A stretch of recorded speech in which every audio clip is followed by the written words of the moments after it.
Doctor Chinnamail Anji Reddy గారు ఉమ్మడి కరీంనగర్, ఆదిలాబాద్, మెదక్, నిజామాబాద్ పట్టభద్రుల బీజేపీ ఎమ్మెల్సీ అభ్యర్థిగా మీ మద్దతు కోరుతున్నారు.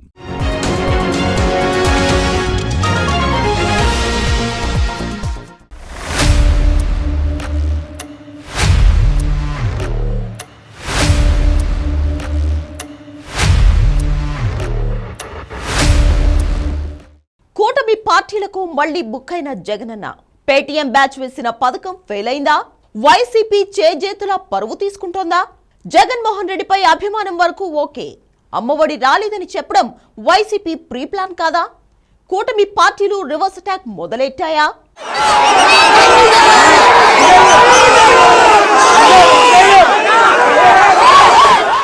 వైసీపీ మళ్లీ బుక్కైందా? చేసిన తప్పులనే మళ్లీ చేస్తూనే ఉందా? అధికారం కోల్పోయినా ఫేక్ గేమ్ మారడం లేదా? కూటమి ప్రభుత్వానికి అడ్డంగా దొరికిపోయిందా? సోషల్ మీడియాలో వైసీపీని కూటమి పార్టీలు చెడుగుడాడేస్తున్నాయా? జగన్ మీద అభిమానం ఉంటే ప్రభుత్వాన్ని ఎందుకు విమర్శించినట్లు? పేటీఎం బ్యాచ్ పిల్ల చేష్టలు ఆపడం లేదా? వైసీపీ సోషల్ మీడియా ఏం మారలేదు, పేటీఎం బ్యాచ్ అని మరోసారి నిరూపించుకుంది. అటువైపు కూటమి ప్రభుత్వం, అందులోనూ తెలుగుదేశం పార్టీ ఉందక్కడ. ఆ పార్టీ సోషల్ మీడియా మామూలుగా ఉండదు. ప్రత్యర్థులు దొరికితే చాలు చెడుగుడాడుకోవడానికి కాచుకుని కూర్చుని ఉంటారు. అలాంటప్పుడు వైసీపీ ఎలా ఉండాలి? వేసే ప్రతి అడుగు జాగ్రత్తగా వేయాలి. తీసుకునే ప్రతి నిర్ణయం 1కి 10 సార్లు ఆలోచించాలి. దెబ్బ కొడితే మామూలుగా ఉండకూడదు. ఈ మధ్య వైసీపీ, ఆ పార్టీ సోషల్ మీడియా ఏది చేసినా కూటమి ప్రభుత్వానికి అడ్డంగా దొరికిపోతుంది. చేజేతుల పరువు తీసుకుంటోంది. అధికారంలో ఉన్నప్పుడు చేసిన తప్పులను రిపీట్ చేస్తోంది. ప్రతిపక్ష పాత్రను సమర్థవంతంగా పోషించాల్సిన వైసీపీ కూటమి ప్రభుత్వం చేతికి చిక్కుతూనే ఉంది.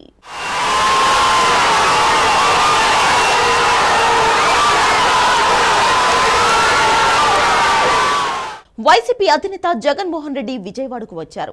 గన్నవరం మాజీ ఎమ్మెల్యే వలభనేని వంశీని పరామర్శించారు. తిరుగుముఖం పట్టారు. కాన్వాయ్లో వెళ్తూ జనానికి అభివాదం చేస్తూ వెళ్లారు. ఓ బాలిక వైఎస్ జగన్ ని చూసి ఎమోషనల్ అయింది. అన్నా జగనన్నా, అన్నా ప్లీజ్ అన్నా, ఒక్కసారి చేయి చాచన్నా, ఒక్కసారి నీ దగ్గరకు రావాలంటూ కేకలు వేస్తూ అరిచింది. బాలికను గమనించిన వైఎస్ జగన్ వెంటనే కాన్వాయ్ను ఆపారు. పాపను ప్రేమతో తన దగ్గరకు తీసుకున్నారు. ఆమె నుదుటి మీద ముద్దు పెట్టి ఆశీర్వదించారు.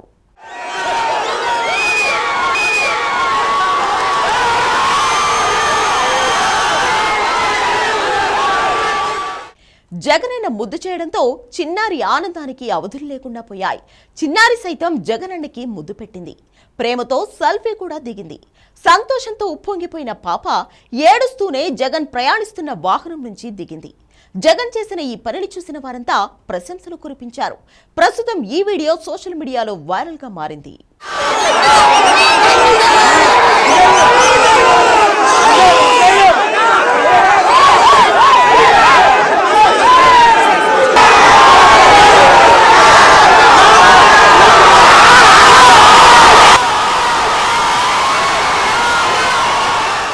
ఎక్కడి వరకు వైసీపీ పేటీఎం బ్యాచ్ కథ బాగానే రక్తి కట్టించింది. జనం కూడా నిజంగానే జగనన్నకు పాప మీద ప్రేమ ఉంది అని నమ్మారు. ఆ తర్వాతే తెలిసింది అది వైసీపీ, ఆ పార్టీ సోషల్ మీడియా చేసిన ప్రీ ప్లాన్ స్క్రిప్ట్.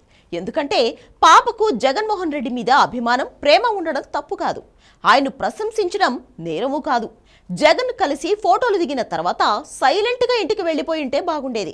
పోనీ జగన్ గురించి మాత్రమే మీడియాలో మాట్లాడి ఉంటే ఇంకా మంచిదయ్యేది. కానీ ఈ జన్మకు ఇది చాలని, జగనన్న సీఎంగా ఉన్నప్పుడు అన్ని పథకాలు వచ్చేవని చెప్పడంతో అనేక ప్రశ్నలు వచ్చాయి. అంతే, ప్రస్తుతం ఏ పథకం రావడం లేదని, తాము చాలా ఇబ్బందులు ఎదుర్కొంటున్నామని బాలిక చెప్పింది.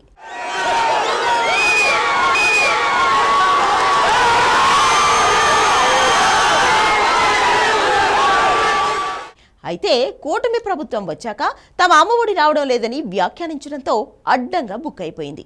జగన్ మీద అభిమానం ఉంటే అంతవరకు ఉండాలి గాని ప్రభుత్వాన్ని ఎందుకు విమర్శించినట్లు? వైసీపీ బ్యాచ్ ముందే ట్రైనింగ్ ఇవ్వకపోతే ప్రభుత్వ పథకాలపై అంత అనర్గళంగా ఎలా మాట్లాడింది? వైసీపీ పేటీఎం బ్యాచ్ జనం చెవిలో పూలు పెడితే నమ్మాలా? అటు కూటమి పార్టీలు ప్రశ్నిస్తున్నాయి. అన్నా జగనన్నా ఎంత పని చేశావన్నా, చేసే పని కరెక్ట్గా చెయ్యి, పేటీఎం బ్యాచ్ను నమ్ముకుని అడ్డంగా బుక్ అవుతున్నావంటూ ట్రోల్స్ చేస్తున్నారు. అన్నకు 11 సీట్లు ఊరికే రాలేదు, ఫోటో కోసం ఏడ్చినంత వరకు ఓకే, అమ్మఒడి అంది అక్కడే దొరికిపోయిందిగా అంటూ పోస్టులు పెడుతున్నారు. అమ్మఒడి రాలేదన్న చిన్నారి పేరు దేవికారెడ్డి. విజయవాడలోని ఢిల్లీ పబ్లిక్ స్కూల్లో చదువుకుంటోంది. అక్కడే ఫీజు ₹1,00,000 పైన. అమ్మఒడి రాలేదంటున్న దేవికారెడ్డి ఢిల్లీ పబ్లిక్ స్కూల్లో ఎలా చదువుకుంటోంది? వారి కుటుంబానికి బంగారం షావుతో పాటు పెట్రోల్ బంక్ కూడా ఉంది. అసలు అమ్మఒడి ఎవరికిస్తారో కూడా పేటీఎం బ్యాచ్కు తెలియదా? ఫేక్ జగన్ అంటూ కూటమి సోషల్ మీడియా కార్యకర్తలు కబడ్డీ ఆడుకుంటున్నారు.